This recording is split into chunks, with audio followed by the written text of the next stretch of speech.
A historic season came to an end on Friday. Dayton Volleyball fell in the Sweet 16 against top-seeded Nebraska. The Flyers, down match point, kept their season alive, coming back in the third set, 27-25.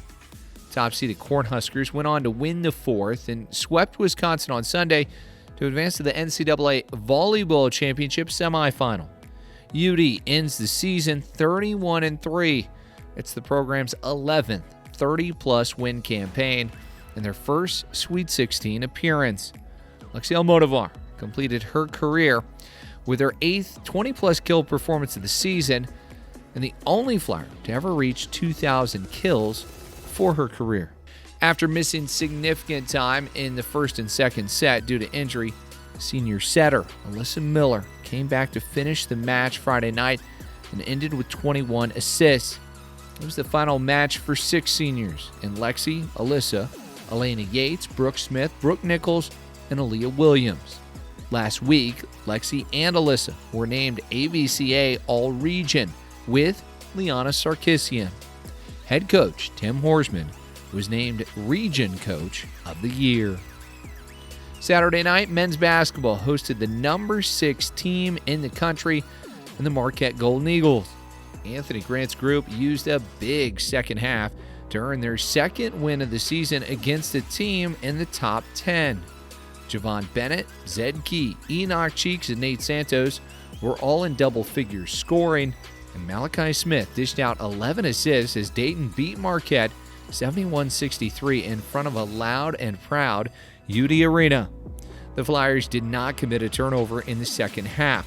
UD had 19 assists and 10 steals, and the Flyers cracked the top 25 this week, coming in at number 22.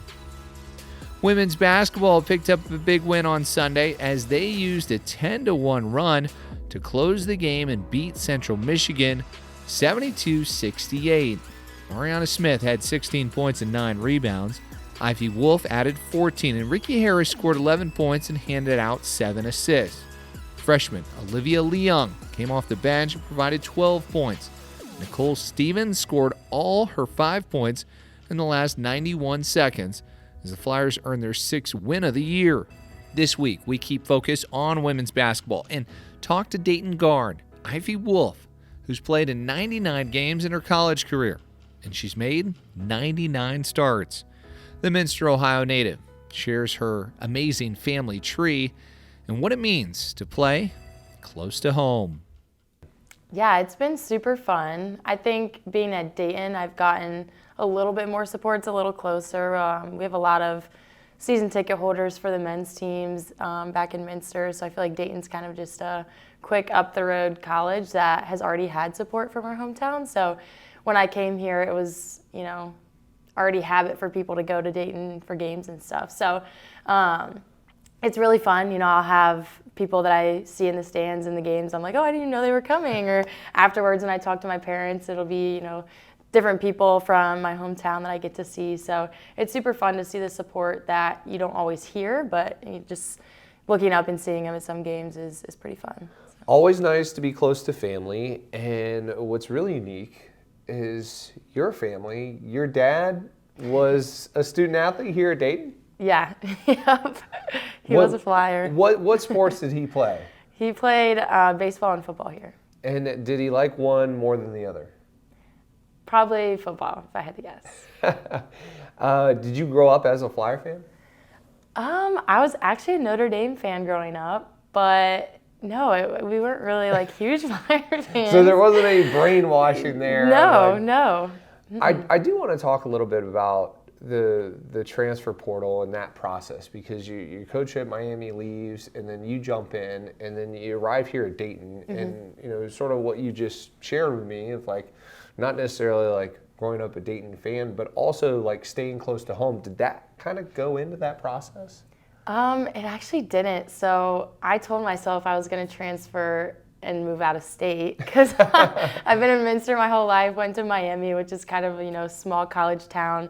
And I was like, I really want to experience something new, get outside of my shell, and kind of go far. I have 2 years left, might as well. and then somehow managed to end up closer to home. But when I went on my visit, I just loved it. And, at the end of the day, I was like, being close to family isn't all that bad. So. Well, your dad wasn't the only student athlete amongst the family. The Wolves got a bunch. Talk about your mom, because she was a really good player. Yeah, she was a really good athlete all throughout high school, played basketball at Ohio Northern, and now she coaches high school basketball at my hometown. Did she coach you at Minster?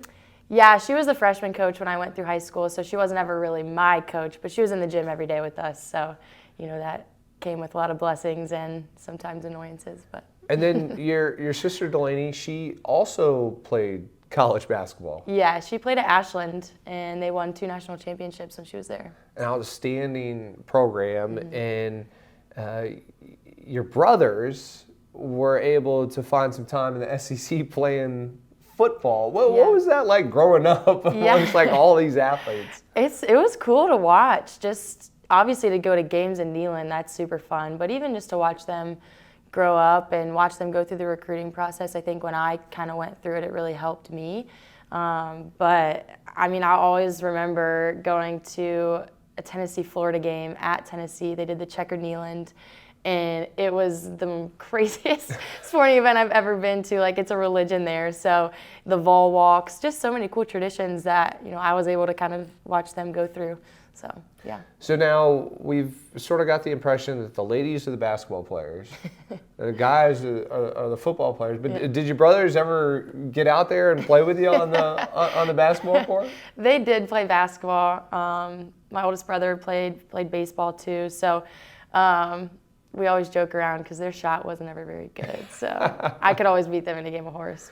This entire interview will be released on Thursday at noon on Spotify, Apple Music, and our YouTube channel at Dayton Flyers. The week starts tonight with men's basketball when the 22nd ranked Flyers take on UNLV at UD Arena at 7 o'clock. On Thursday at 7, women's basketball is at home against 10-1 Vanderbilt. And on Friday, the men back in action at Heritage Bank Arena in downtown Cincinnati when the Flyers take on the 19th ranked UC Bearcats. UD and UC tip at 8:30.